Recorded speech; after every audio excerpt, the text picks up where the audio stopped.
Mr. Aldous Huxley, renowned essayist and novelist who, during the spring semester, is residing at the university in his capacity as a Ford Research Professor. Mr. Huxley has recently returned from a conference at the Institute for the Study of Democratic Institutions in Santa Barbara, where the discussion focused on the development of new techniques by which to control and direct human behavior.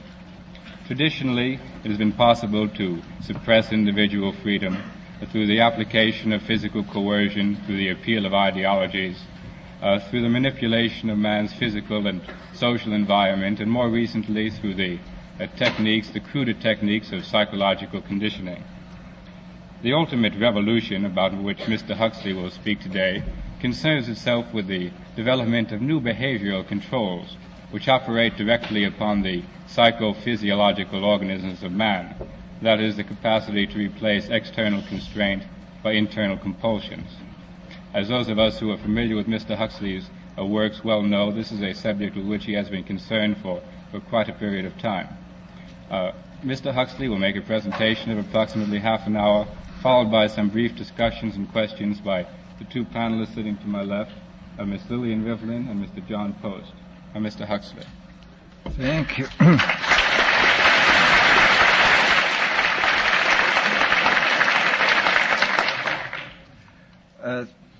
First of all, I'd like to say that the conference at Santa Barbara was not directly concerned with the control of the mind. That was a conference, there have been two of them now at the University of California Medical Center in San Francisco, one this year, which I didn't attend, and one 2 years ago, where there was a considerable discussion on this subject. At Santa Barbara, we were talking about technology in general and the effects it's likely to have on society and the problems related to technological transplanting of technology into underdeveloped countries.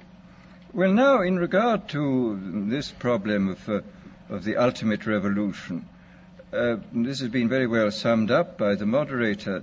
In the past, we can say that all revolutions have essentially aimed at changing the environment in order to change the individual. I mean, there's been the political revolution, the economic revolution,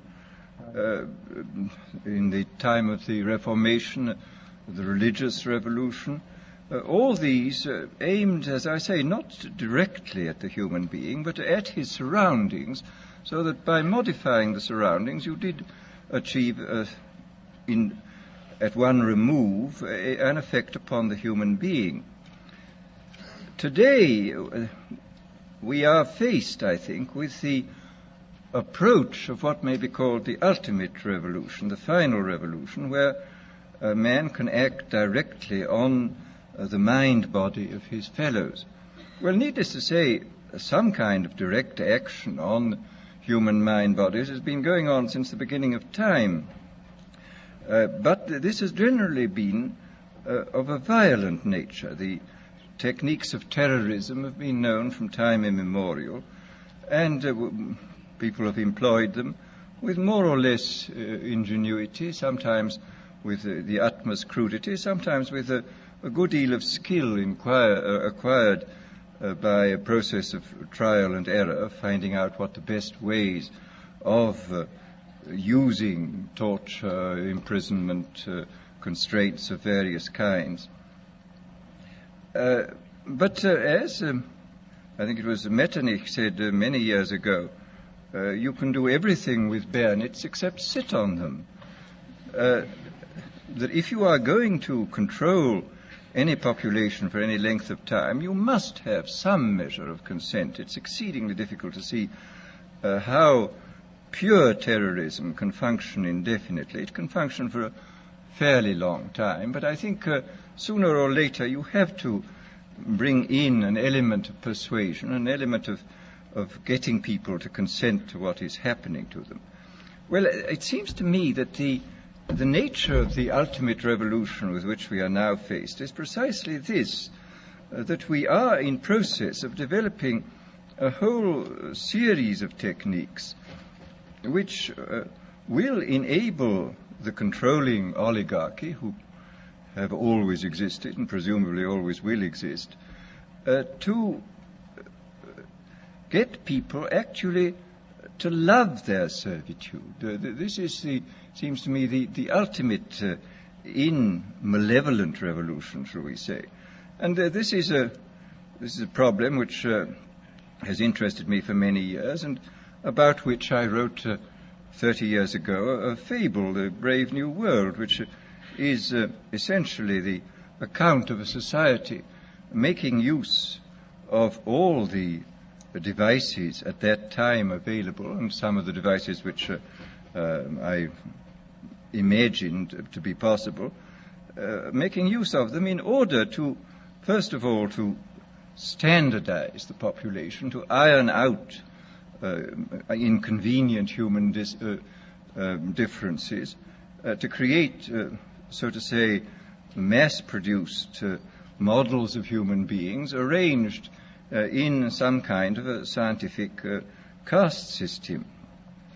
And since then I have continued to be extremely interested in this problem, and I have noticed with increasing dismay that a number of the predictions which were purely fantastic when I made them 30 years ago have come true or seem in process of coming true, that a number of techniques about which I talked seem to be here already, and that there seems to be a general movement in the direction of this kind of ultimate revolution, this method of control by which people can be made to enjoy a state of affairs which, by any decent standard, they ought not to enjoy.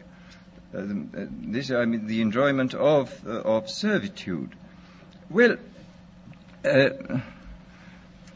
this process, as I say, has gone on for over the years, and I become more and more interested in what is happening. And here I would like briefly to compare the parable of Brave New World with another parable which was put forth more recently in George Orwell's book, 1984. Orwell wrote his book between 45 and 48, at the time when the Stalinist terror regime was still in full swing, and just after the collapse of the Hitlerian terror regime. And his book, which I admire greatly, it's a book of very great talent and extraordinary ingenuity,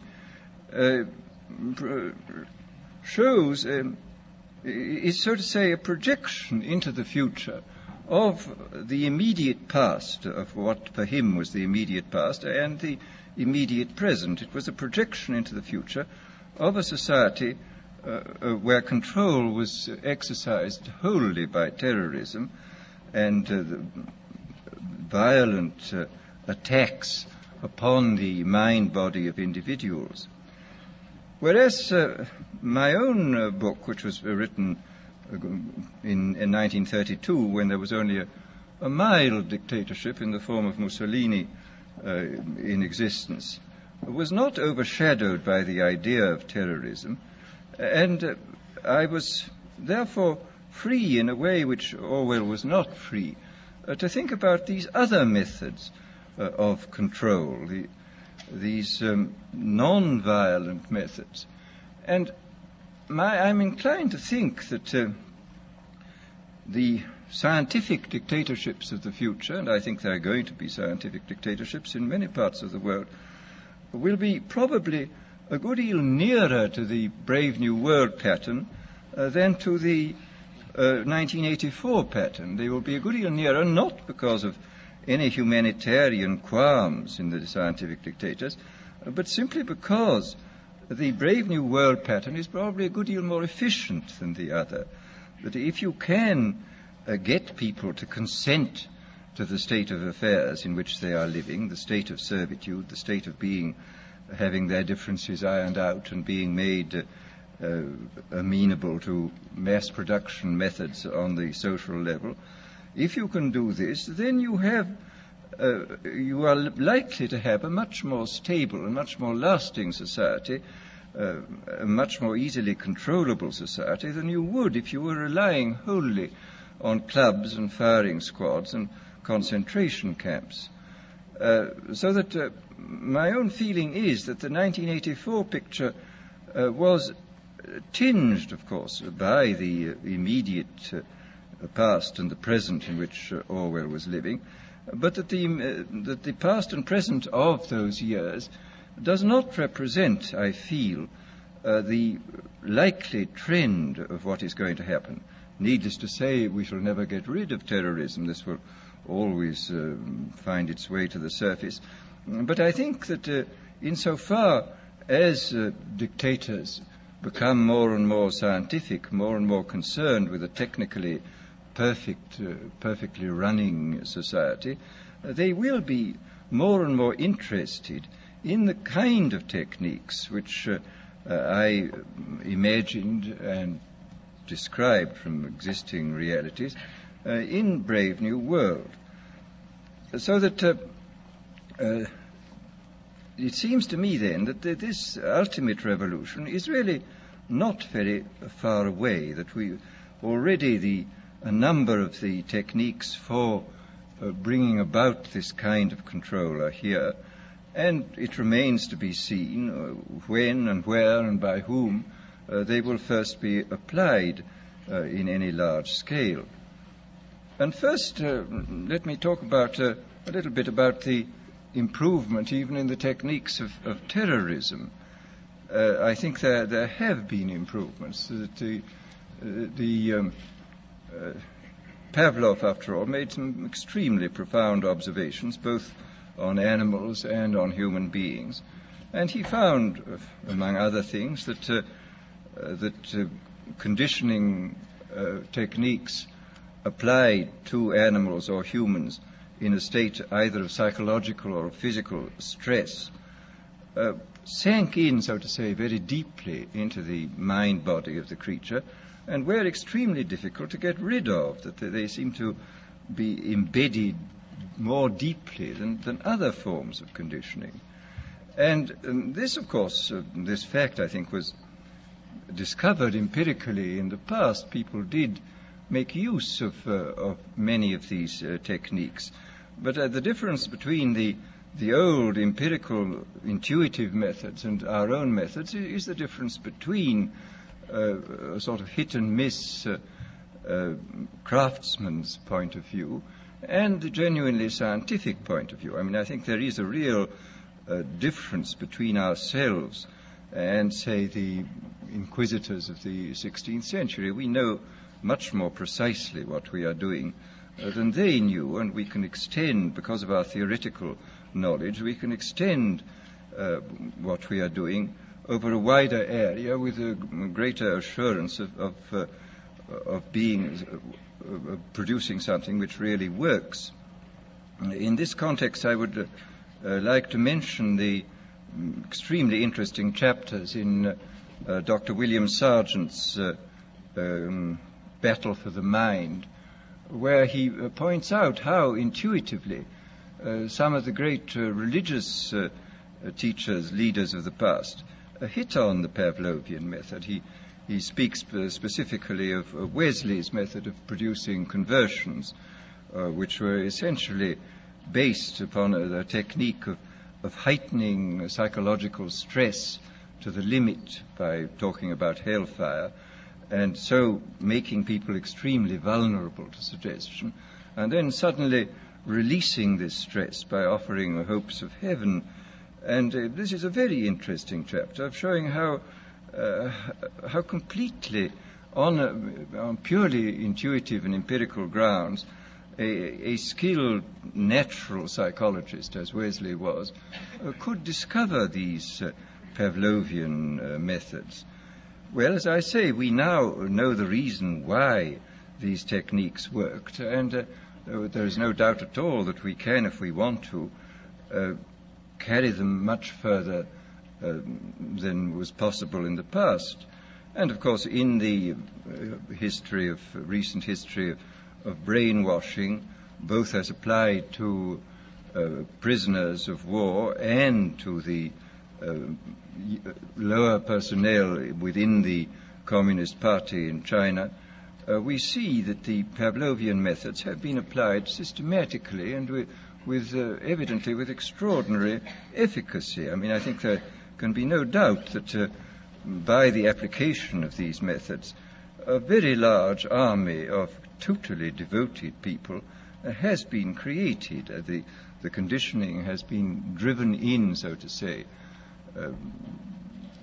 by a kind of psychological iontophoresis into the very depth of the people's being, and has got so deep that it's very difficult for it ever to be rooted out.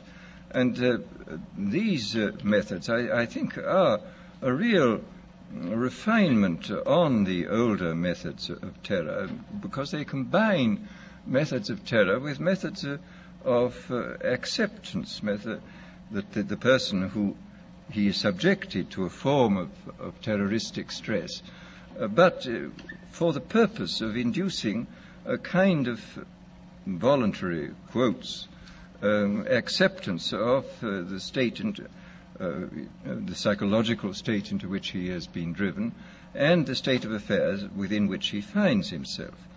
So that, as I say, there has been, I think, a definite improvement, shall we say, even in the techniques of terrorism. Well, then we come to the consideration of other techniques, of non-terroristic techniques for inducing consent and for inducing people to love their servitude. Here, I mean, I think we can, I don't think I can possibly go into all of them because I don't know all of them, but I mean, I can mention a few of the more obvious methods which can now be used and which are based upon recent scientific findings. First of all, there are the methods connected with straight suggestion and hypnosis. I think we know much more about this subject than was known in the past. People, of course, have always known about suggestion, and although they didn't know the word hypnosis, they certainly practiced it in various ways. But we have, I think, a much greater knowledge of the subject than in the past, and we can make use of our knowledge in ways which I think the past was probably never able to make use of it.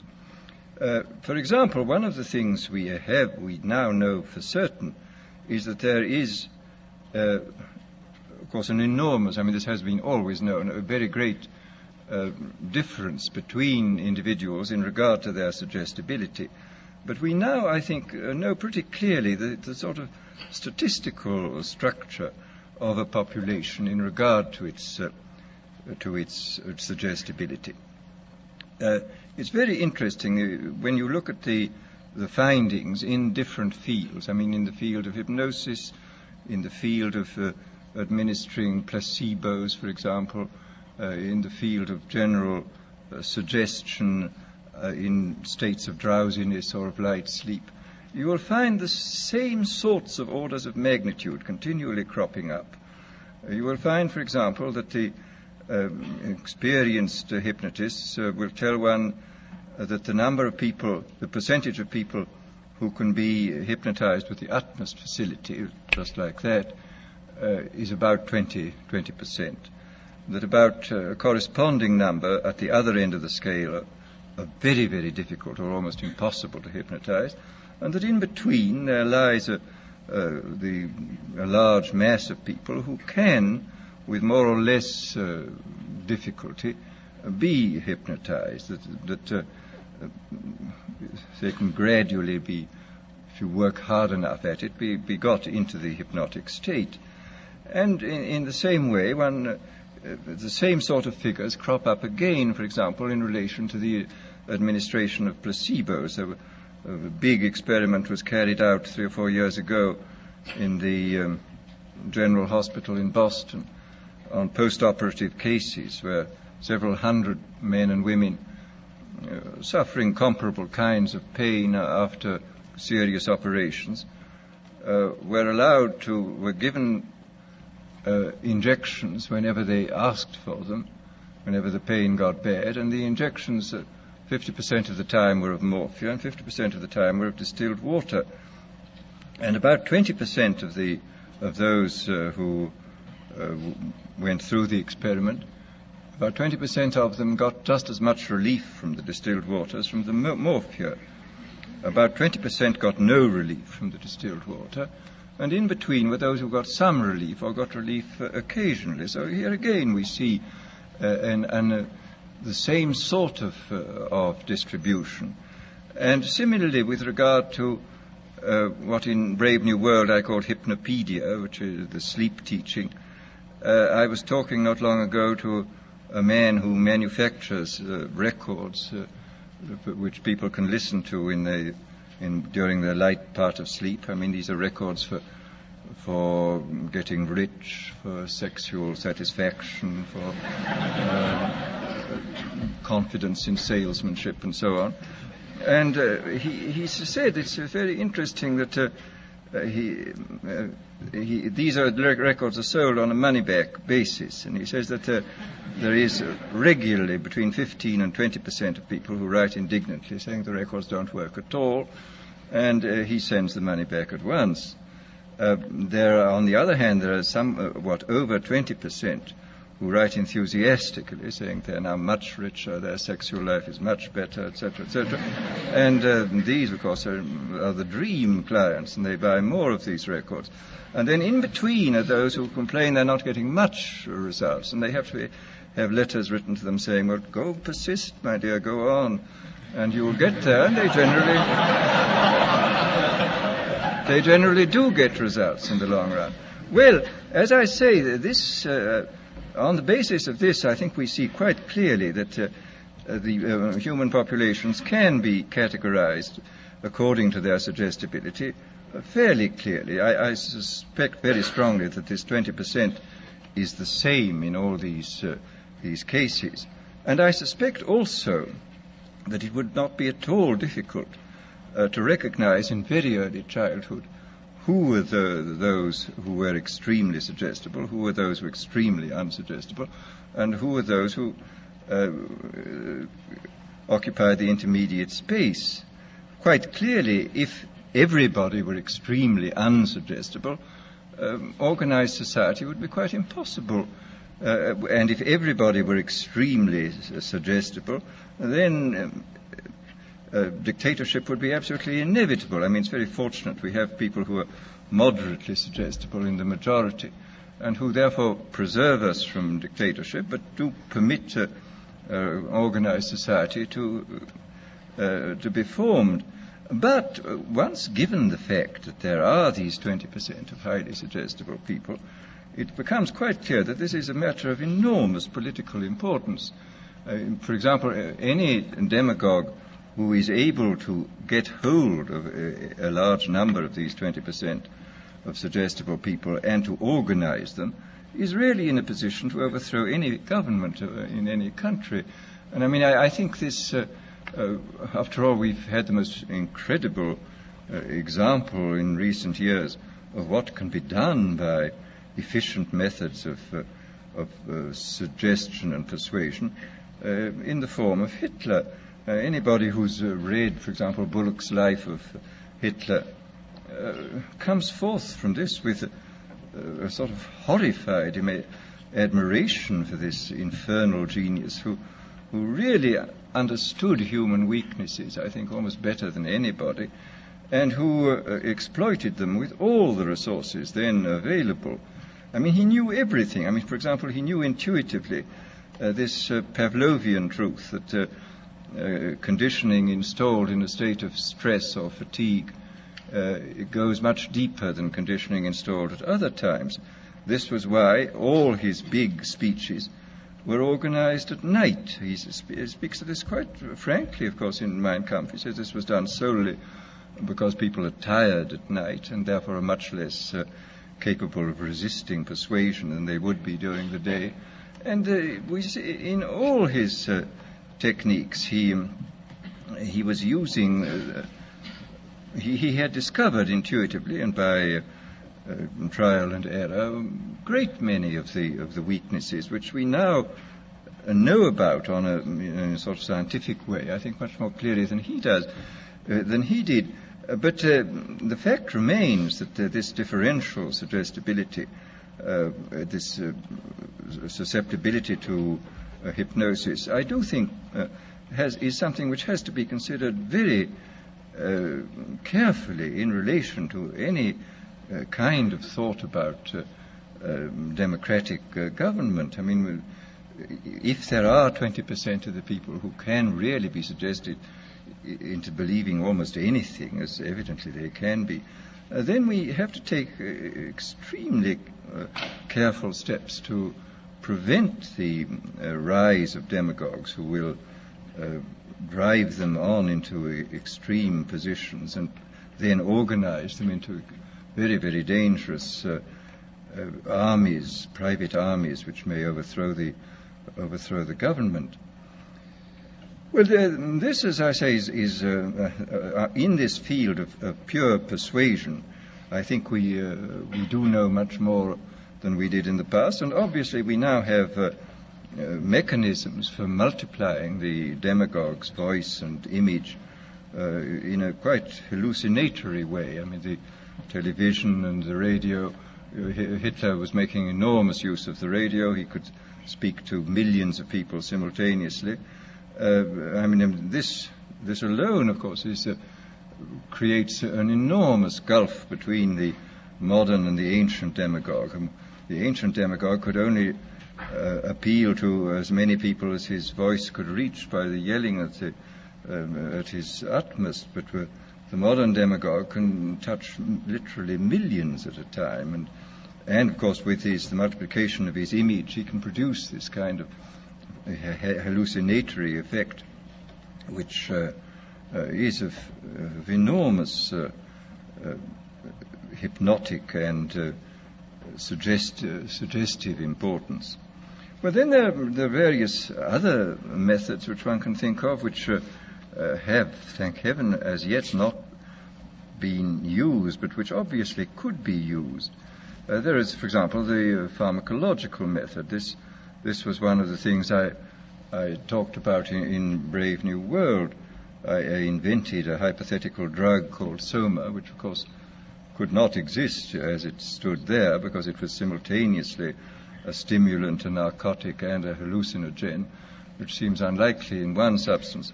But the point is that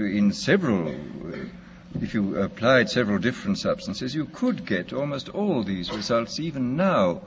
And the really interesting thing about the new chemical substances, the new mind-changing drugs, is this, that whereas, if you look back into history, it's clear that man has always had a hankering after mind-changing chemicals. He has always desired to take holidays from himself. But and this is the most extraordinary fact of all, is that every naturally occurring stimulant, narcotic, sedative, or hallucinogen was discovered before the dawn of history. I don't think there is one single one of these naturally occurring ones which modern science has discovered. Modern science, of course, has discovered better ways of extracting the active principles from these drugs, and, of course, has discovered numerous ways of synthesizing new substances of extreme power. But the actual discovery of these naturally occurring things was made by primitive man, goodness knows how many centuries ago. There is, for example, underneath the lake dwellings, the early Neolithic lake dwellings which have been dug up in Switzerland, we find poppy heads, which looks as though people were already using this most ancient and powerful and most dangerous of narcotics, even in the days before the rise of agriculture, so that man was apparently a dope addict before he was a farmer, which is a very, very curious comment on human nature. But the difference, as I say, between the ancient mind changers, the traditional mind changers, and these new substances is that they were extremely harmful, and the new ones are not. I mean, even the permissible mind changer, alcohol, is not entirely harmless, as people may have noticed, and the other ones, the non-permissible ones, such as opium and cocaine, opium and all its derivatives, are very harmful indeed. That they rapidly produce addiction and in some cases lead at an extraordinary rate to physical degeneration and death. Whereas these new substances, this is really very extraordinary. That a number of these new mind-changing substances can produce enormous revolutions within the mental side of our being, and yet do almost nothing to the physiological side. I mean, you can have an enormous revolution, for example, with LSD 25 or with the newly synthesized drug psilocybin, which is the active principle of the Mexican sacred mushroom. You can have this enormous mental revolution with no more physiological revolution than you would get from drinking 2 cocktails. And this is really a most extraordinary fact. And it is, of course, true that pharmacologists are producing a great many wonder drugs, which where the cure is almost worse than the disease. Every new edition of medical textbooks contains a longer and longer chapter on what are called iatrogenic diseases, that is to say, diseases caused by doctors.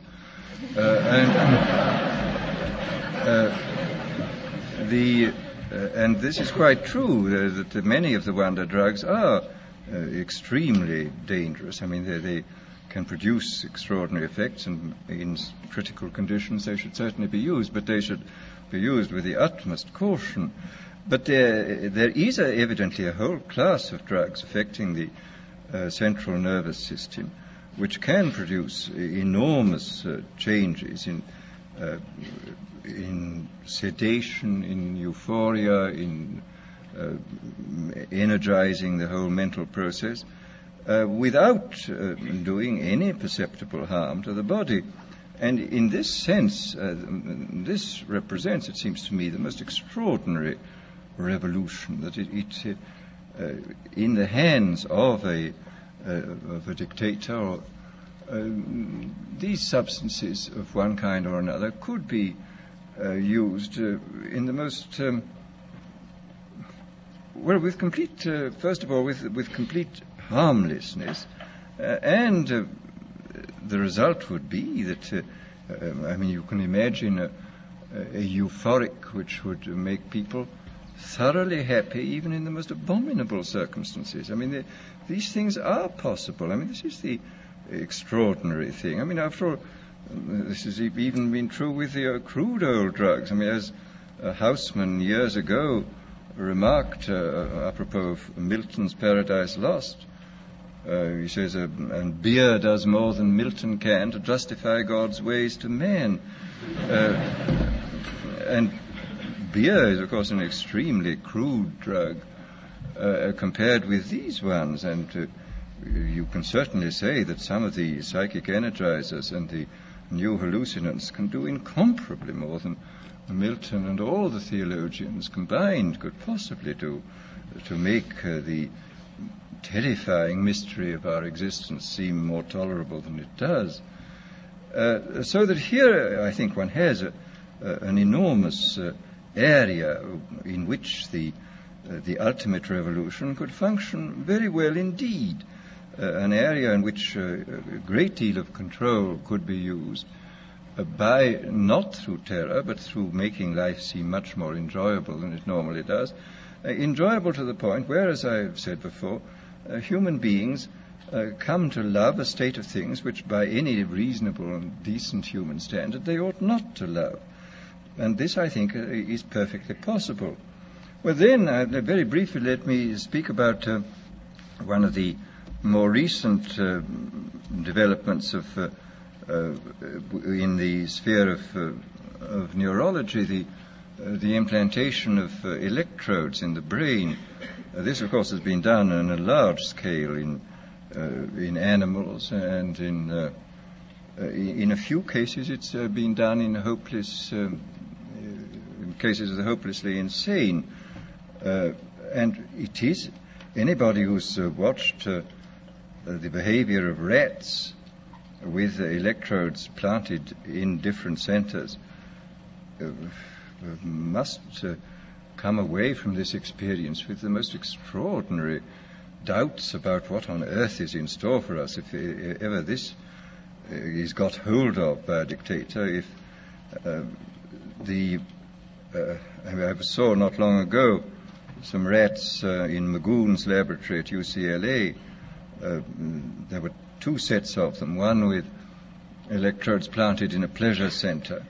And these rats were, the technique was that they had a bar which they pressed and which turned on a very small current for a short space of time, which we had a wire connected with their electrode, and which stimulated this pleasure center, which was evidently absolutely ecstatic, because these rats were pressing the bar 18,000 times a day.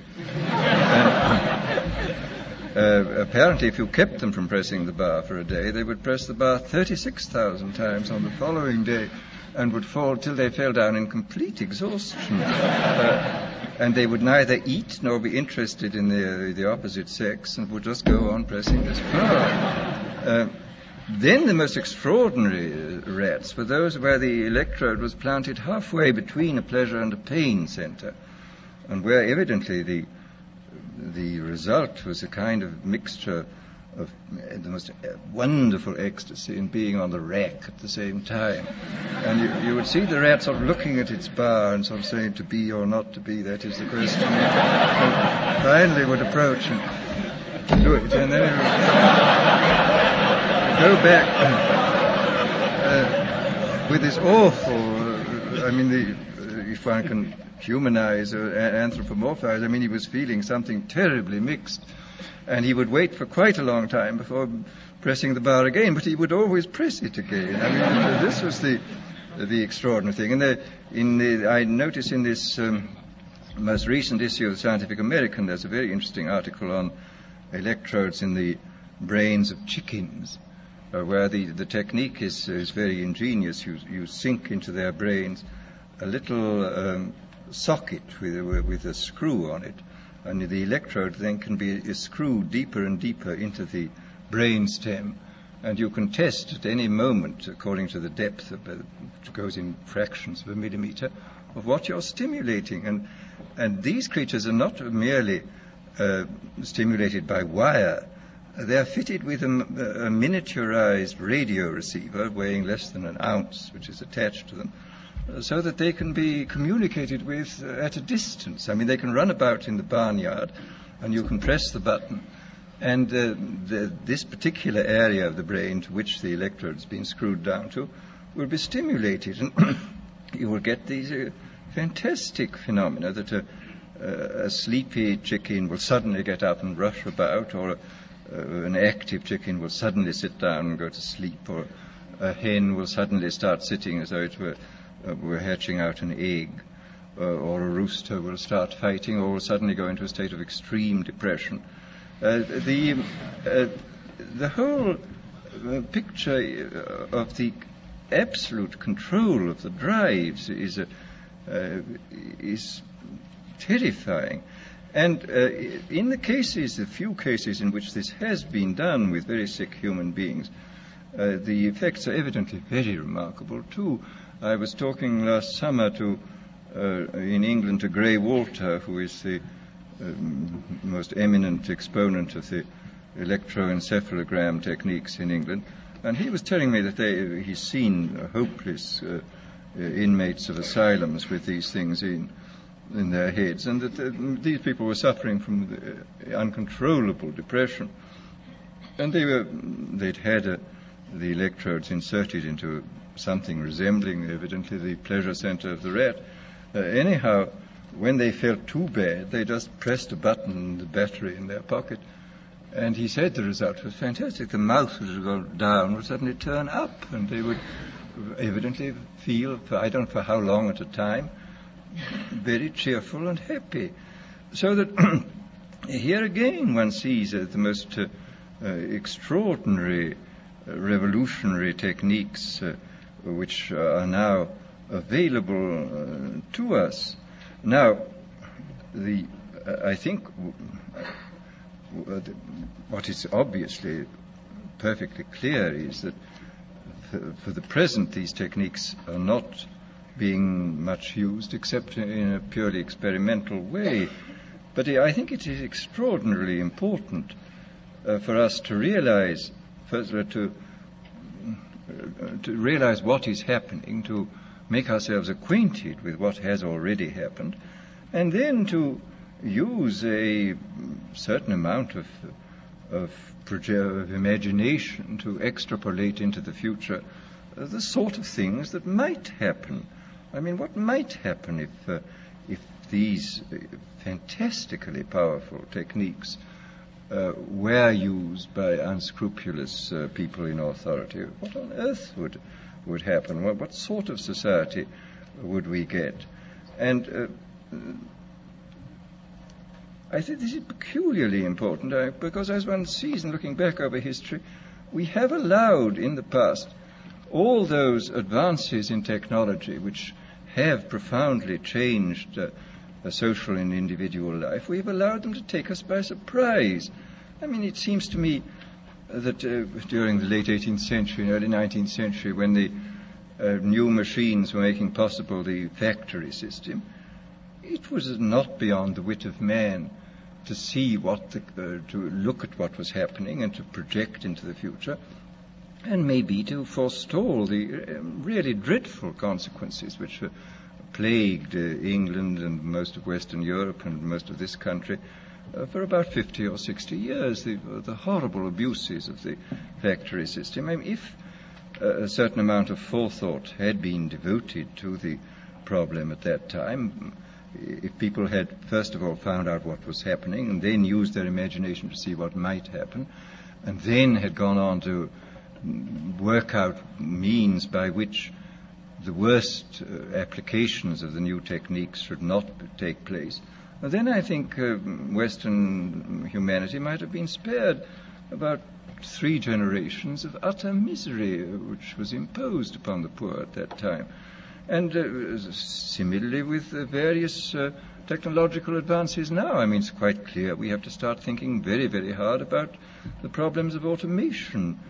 And again, I think we have to think still more profoundly about the problems which may arise in relation to these new techniques, which may contribute to this ultimate revolution. Our business is to, first of all, as I say, to be aware of what is happening, then to use our imaginations to see what might happen, how this might be abused, and then, if possible, to see that the enormous powers which we now possess, thanks to these scientific and technological advances, shall be used for the benefit of human beings and not for their ultimate degradation. Thank you.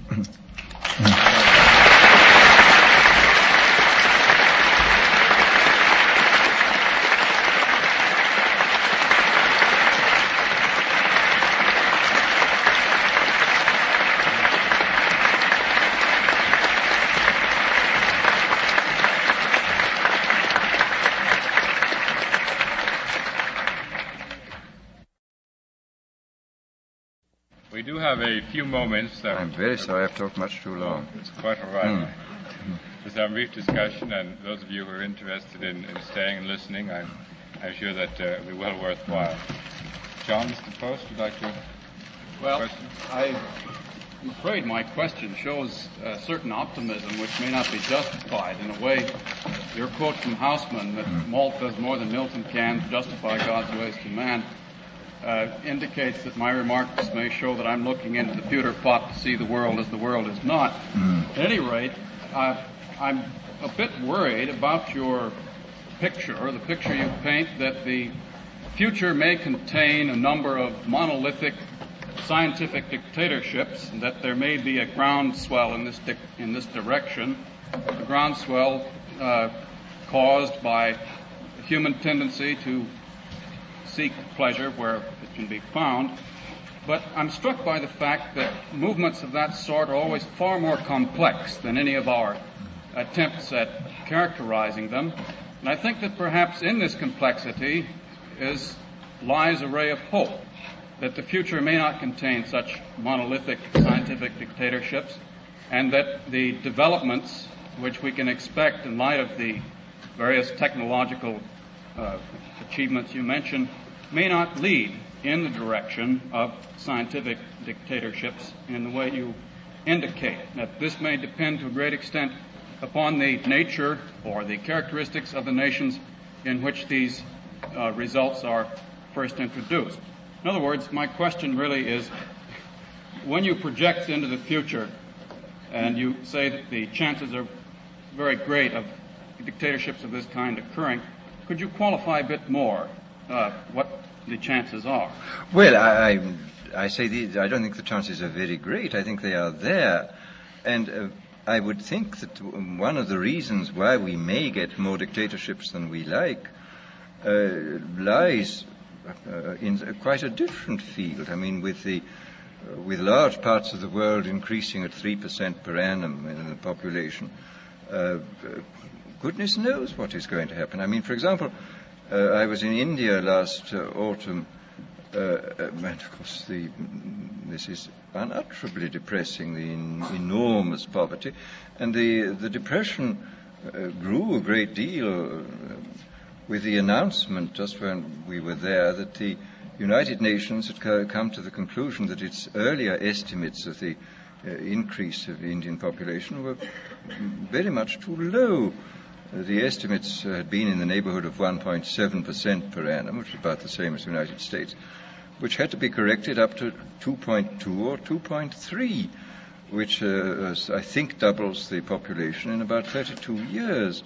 And, of course, there are large parts of the world where the increase is fully 3%, and in certain parts of the world even 4%. I mean, 3% doubles the population in 24 years, and 4%, I forget, in about 16, I think. But it seems to me that the danger in regard to dictatorship arises as the population presses more heavily upon resources, and as the rising tide of expectation, which certainly exists in these underdeveloped countries, is frustrated, as undoubtedly it is going to be, because it is almost impossible to make any development which shall catch up with, much less go faster than the population increase. So we may get a great deal of social unrest, and of course social unrest leads first to chaos and then to dictatorship. I mean, I think that the prospect of some kind of dictatorship, either military or communistic, I think in most cases more likely military, it seems to me very great within the next 15 to 20 years. And whether some of these dictatorships may make use of these modern methods remains to be seen. But I think unhappily the prospects for dictatorships in large areas of the world seem to me very great at the moment. I think that there is a considerable likelihood of this thing happening. The implication seems to be that we ought to be apprehensive that these techniques fall into the hands of dictatorships, demagogues, etc. But I could easily envisage a situation where Western democracies could use these methods, such as electrodes attached to the brain of the sac, in order to avoid accidental war. This could be put in very moral terms. Mm-hmm. Or that you give soma to the discontented minority of the population who are suffering from anomie, etc. Would you care to comment about the use of these techniques by democratic states? Well, you're a lot more pessimistic than I am.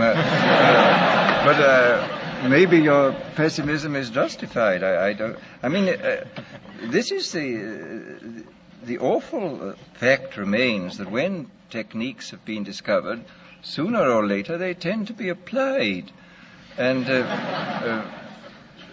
in these techniques, which where the object of application is the human being, you're obviously up against the most dangerous situation. And what will be the temptation for those in power? I mean, after all, we pray regularly not to be led into temptation, and this is a very profound and important prayer. I mean, experience sadly shows that if we are tempted long enough and strongly enough, we almost invariably succumb, and that the whole process of setting up a decent society is essentially setting up a society in which temptations to abuse power and shall be reduced to a minimum. But these new techniques, I think, do constitute a series of very powerful temptations, which to those in authority may finally turn out to be irresistible. I hope not, but I think what you say is something which we have to think about. I mean, that this might be applied with justification, as you say, in the highest patriotic and moral terms, even in democratic societies. I trust not, but one never knows, particularly under conditions of extreme military stress. It would appear, sir, that the type of dictatorship which you have outlined for us here today and more detail in the Brave New World would tend to be self-perpetuating unless there's a rise such a sharp social crisis as to disrupt the pattern of authority and break the hold which is being passed on from one generation to the other in these terms. But it would appear that the type of social crisis involved in large-scale warfare, whether it be nuclear warfare or otherwise, or the type of crisis involved in widespread famine, etc., would tend to disrupt this pattern of dictatorship. Therefore, would you say that it's necessary to have a high degree of social stability in terms of economic conditions, in terms of world peace, before a dictatorship of the sort you have described for us would be able to really imprint itself upon a population? This, I think, is very important. I mean, I think it's obvious that such a dictatorship, if it were going to survive, would have to guarantee the adequate food supplies. I mean, I think, and whether it could in fact do this while the kind of international tensions, whether we can expect a long-lasting dictatorship within the context of nationalism, I don't know. I don't think so. I think we can expect dictatorships to arise, but not long-lasting ones. I mean, I think that even the best organized dictatorship within the context of nationalism is likely, as you say, to lead to break itself down, because one side of the paranoid state of mind will lead it into conflict, and which will, of course, destroy it, finally destroy it. I mean, this is a very important point. And then, of course, another point which was made by Sir Charles Darwin in his book, The Next Million Years, which I think was one which, in different terms, I envisaged in Brave New World. I mean, he points out that the human species is still a wild species. It has never been domesticated. I mean, a domesticated species is one which has been tamed by another species. Well, until we get an invasion from Mars, we shall not be tamed by another species. All we can do is to try to tame ourselves, that an oligarchy tries to tame ourselves. But the oligarchy still remains wild. I mean, however much it succeeded in domesticating the rest of the race, it must remain wild. And this was the part of the fable, the dramatic part of the fable of Brave New World, is that the people in the upper hierarchy, who were not ruthlessly conditioned, could break down. And I mean, this Charles Darwin insists that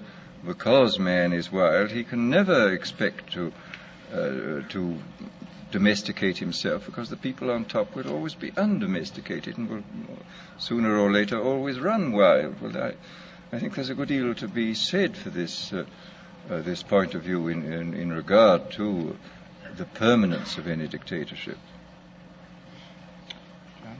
Yes, I have a question. I'm worried about a relationship that seems to exist between cost, consent, and control.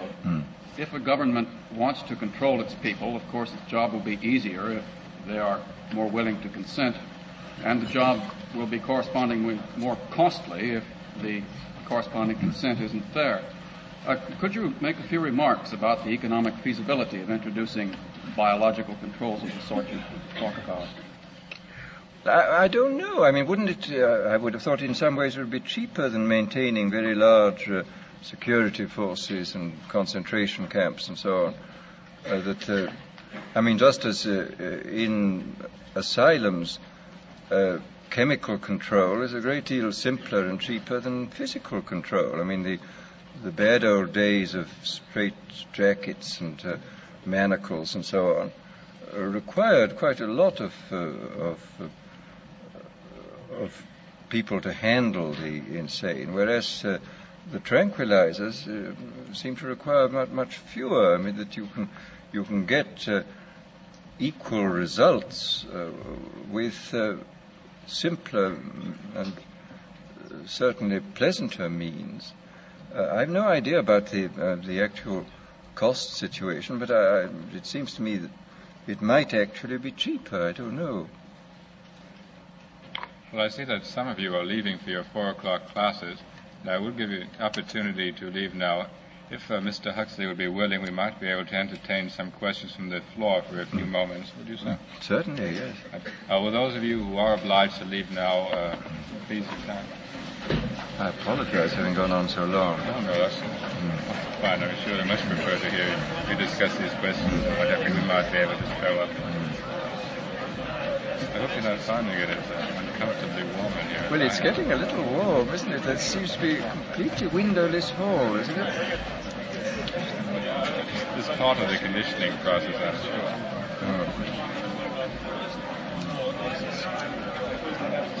Is there any means of ventilation in this hall? I see one door there.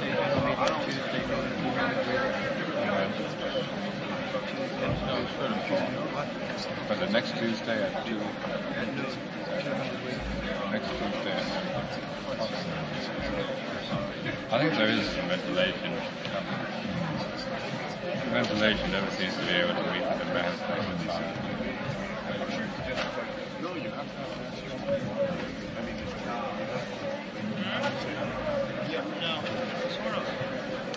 Wasn't it a conference in Santa Barbara discussing some of these developments and the new drugs?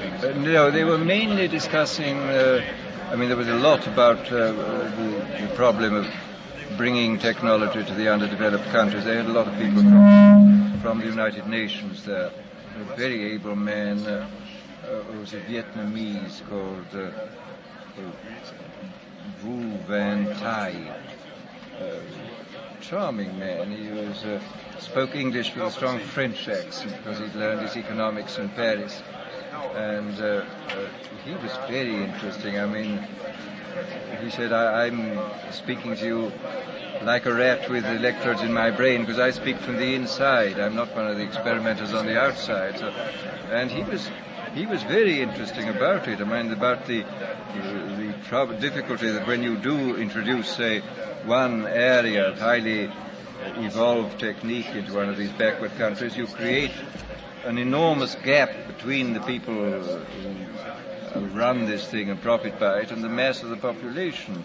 I mean, a gap which is just as serious as the gap between the have-not and underdeveloped nations as a whole and those who, and the haves and the developed.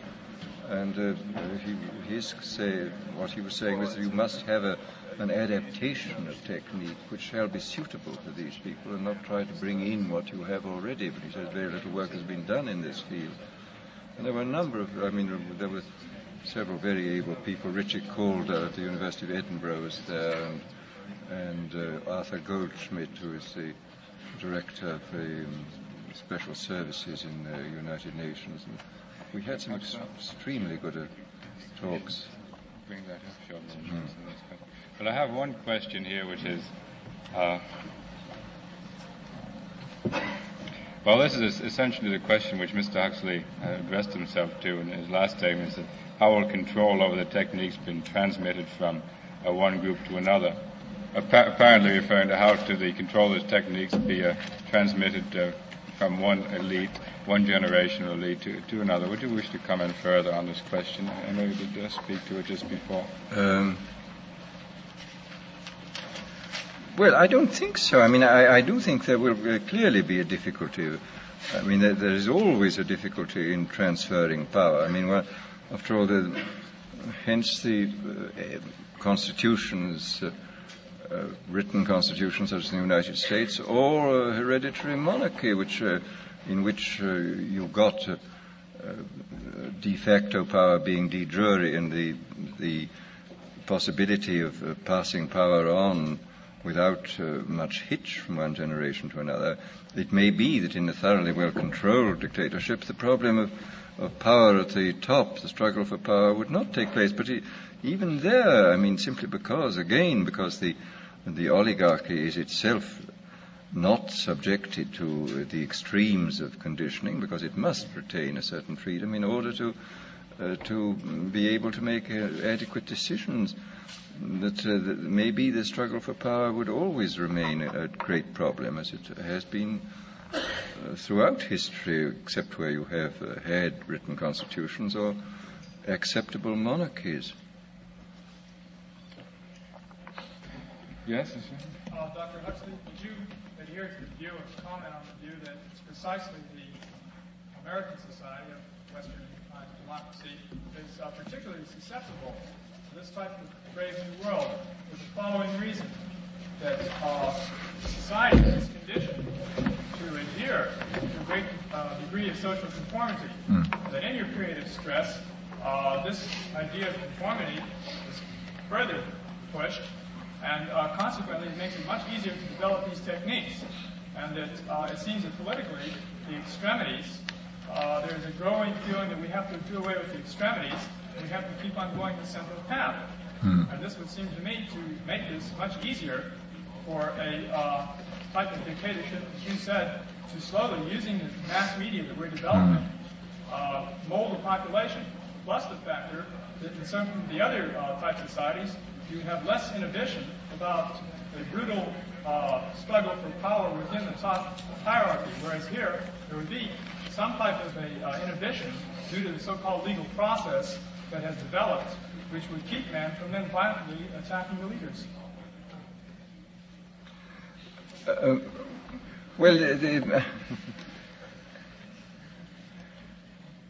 This business about conformity, I just don't know. It seems extremely difficult, certainly for me, to judge whether there is a higher degree of conformity here and now than there has been in other places and in the past. I mean, I would have thought the tendency towards conformity was to some extent offset by the enormous differentiation of function in modern society. I mean that nothing could be less homogeneous in function than a complex modern society. I mean, people are doing extraordinarily different things, and although there may be a pressure to conformity in the suburbs, so to speak, or at home, there does seem a considerable pressure to non-conformity or to differentiation in the functional life of people. I mean, I have no idea to what extent one offsets the other, and whether the conforming drive is stronger than the drive towards differentiation. I just don't know what the answer to this. I mean, I read about the high degree of conformity, and of course one does see that certainly as compared with the 19th century, this society does seem to be more conformist. I mean, if one reads the history of the utopian colonies which were set up during the 19th century, this is really extravagant. I mean, that it's inconceivable to think of anything like the Oneida community or Brook Farm even being set up today. I mean, that this would be so outrageous that it would be impossible to imagine. And yet, in these Victorian days, there was this freedom to make experiments, social experiments of the wildest character. Again, exactly what this means and exactly what the significance is for us and for the future, I don't really know. I mean, I just feel so incapable of really understanding the unutterably odd facts of real life. I mean, I think one very often just has to accept them. There they are, and what really they mean, I don't know. I mean, perhaps this is one of the charms of history, that one never really knows what it means. Yes, a gentleman. If you have always been interested in religious ideas, including mysticism, there are certain problems and implications arising out of the use of artificial means to control human beings. Would you care to comment on that? Well, this is finally related to the whole mind-body problem. I mean, we still don't know very much about the relation of mind and body. I mean, we know clearly that they're related to one another very closely, but exactly how electrochemical events in the central nervous system turn into the G minor quartet of Mozart, we really haven't the faintest idea. I mean, I don't think we have any more idea than Aquinas or Aristotle. I mean, all we can say is that it happens.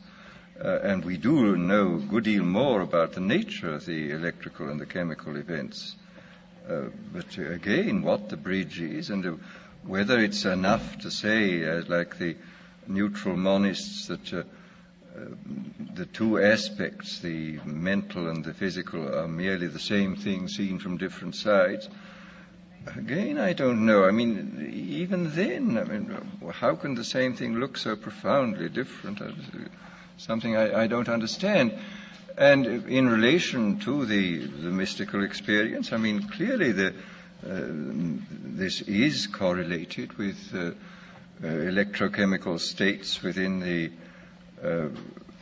central nervous system, and I would be all for studying these states. I mean, I think it's exceedingly important that we should know about it. I mean, I can imagine a whole branch of science which would be called neurotheology or myco-mysticism. I mean, this sounds funny, but nevertheless, we have to be able to speak in the same kind of language about the two aspects of any of these experiences, the neurological and the subjective. And then I suppose, on the philosophical level, we have to make the decision which William James posed for us. I mean, he says perfectly obvious that mind is a function of the nervous system, but is it a productive function or is it a transmissive function? I mean, it does, as Cabanis said at the beginning of the 19th century, does the brain secrete thought as the liver secretes bile? Or is it some kind of valve, as James himself, I think, thought, and as certainly as Bergson thought, through which a pre-existent mental element finds access into the human being? I mean, Bergson's view was that, of course, it was a kind of reducing valve which permitted only those aspects of universal consciousness which were useful to our survival as animals on the surface of the planet and as social creatures within a society to come through. Well, I don't know. As James says, the both points of view are quite difficult from a philosophical point of view to justify, but the transmissive view is no more difficult than the productive view, and perhaps he's right. I think my own view is that, on the whole, that he and Bergson were nearer the truth than the Cabanis, but I don't know. This gentleman in the white shirt there. Dr. Huxley, would you care to comment on Sir Julian Huxley's views on artificial insemination donation? Well, I don't know that I know his views exactly. I just want to... You care to clarify that for us? I think he favors, along with a Dr. Herman Muller of Indiana University here in the United States, I think that we can genetically improve the human race by adopting amongst the population the practice of artificial insemination, using the sperm of intelligent individuals. And I don't know how he determines that these individuals are to be chosen, but I was just wondering if you were familiar with these. Well, I mean, this is, of course, the whole problem of eugenics. I mean, if one knew how to apply eugenic principles, I think unquestionably one could improve the average quality of the human race. And I mean, there is some evidence, as Bert pointed out a long time ago, and as Medower has pointed out more recently, that there is some evidence that there is a slight decline of average IQ, and that this certainly could be remedied. But of course, as you say, the problem is to choose who. I mean, I can perfectly imagine that if the Cold War goes on for a very long time, that side which first starts artificial insemination for the production of people with greater talent in the physical sciences will win. And I read a paper the other day by, I forget who, a biologist at the University of California at Santa Barbara. It was an amusing paper, but I mean, it had quite interesting and serious aspects to it on sort of the hypothetical Cold War action on the part of the dictatorial powers who were able to make use of eugenics in ways which would not, as this author whose name I cannot now remember, in ways which were not necessarily very tyrannical, because after all, the woman would be allowed to marry whomever she liked, but provided she had children by selected fathers outside the relationship, so that, I mean, there would be the actual personal relationships between husband and wife would not be modified seriously. But I mean, this, as I say, was a fantasy, but it looked like a fantasy which could quite likely come true, and could, as the geneticists I think are all agreed, could certainly lead to considerable results. Of course, for eugenics to take place in a rapid way, you would have to be able to control not merely the male genetic factors, but the female, which is, of course, much more difficult, but not impossible, I imagine. I have one written question here I'd like to read out to us. The population explosion is a grave danger to mankind, yet the right to bear children is a right of free will. The only apparent way to stem this explosion is by some large-scale kind of conditioning or external coercion. Yet this is also a grave danger.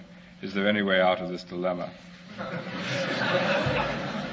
Well, the way out of the dilemma surely has been pointed out in most countries of the West, where people voluntarily have limited the size of their families. I mean, this has happened without any coercion, unless you call the desire to have a good economic life and to bring up your children well a coercion.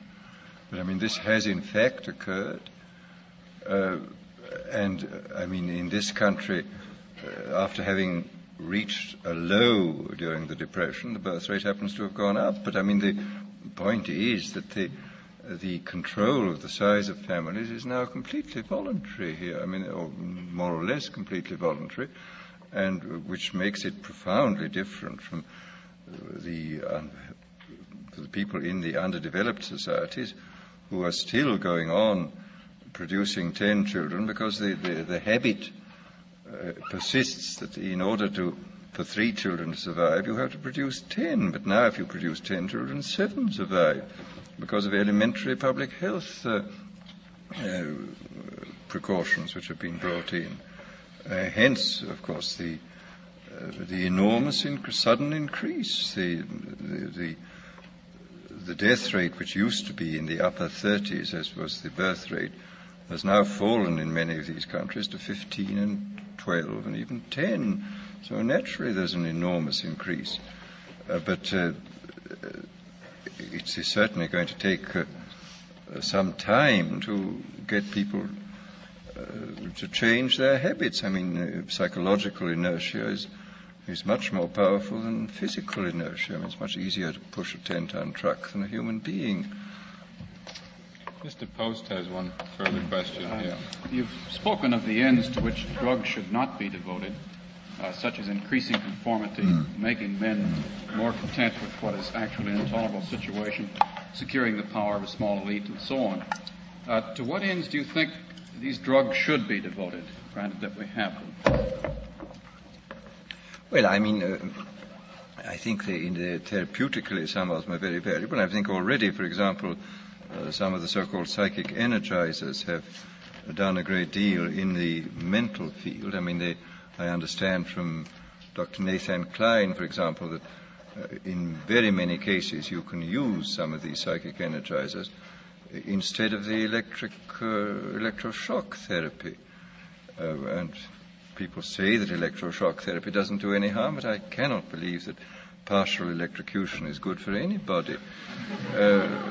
And it seems to me a very good thing that if you can get people on a maintenance dose to get them out of these awful catatonic and depressed conditions, which you seem to be able to do.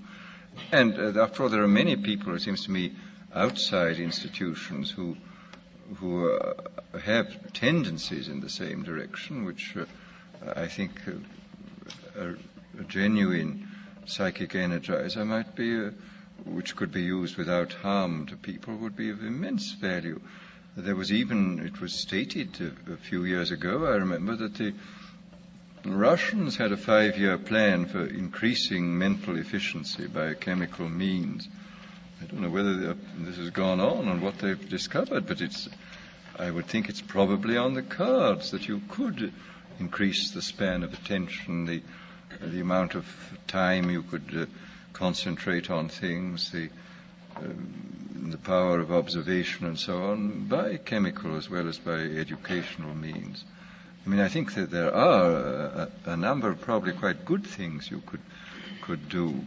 And then, again, in the case of these very strange substances like psilocybin and lysergic acid, I think there's a great deal to be said for doing what William James talked about, of getting people to realize that their ordinary sort of common sense view of the world is not the only view, that the universe they inhabit is not the only possible universe, and that there are other very strange universes which some people spontaneously inhabit. I mean, a man like William Blake obviously inhabits an extremely different universe from that which most people inhabit. And I think it's probably very wholesome for people to be permitted to realize this fact, to perceive that the world of the mind is immensely large, and that there are these very strange and extraordinary areas in them, and there are plenty of cases in the literature where these kind of experiences have produced a kind of conversion. The work which is being done at Harvard now by Leary in the prison, in the local prisons in Boston, it's very interesting, a sort of a series of extraordinary conversion experiences among hardened criminals have emerged from this. And here again, there may be, we don't know enough about the subject yet, but there may be possibilities of very great importance here of sort of removing obstacles. The justification was stated by Bergson years ago when he was defending William James against his use of nitrous oxide. A number of fellow philosophers thought this was infra dig, that an eminent philosopher should resort to these chemical means, which enabled, James remarked that only under nitrous oxide could he understand what Hegel meant.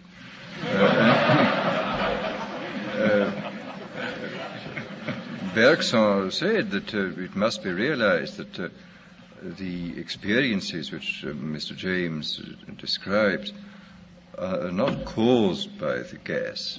The gas is merely the occasion. The gases remove certain obstacles which might have been removed equally well by psychological or psychophysical means, the so-called spiritual exercises of the various religions, but can also be removed by these chemical means, and that if you can do so without doing harm to yourself, so much the better. And incidentally, it's one of the great tragedies, I think, in psychological research that James, I think in about 1905, made an experiment with peyote.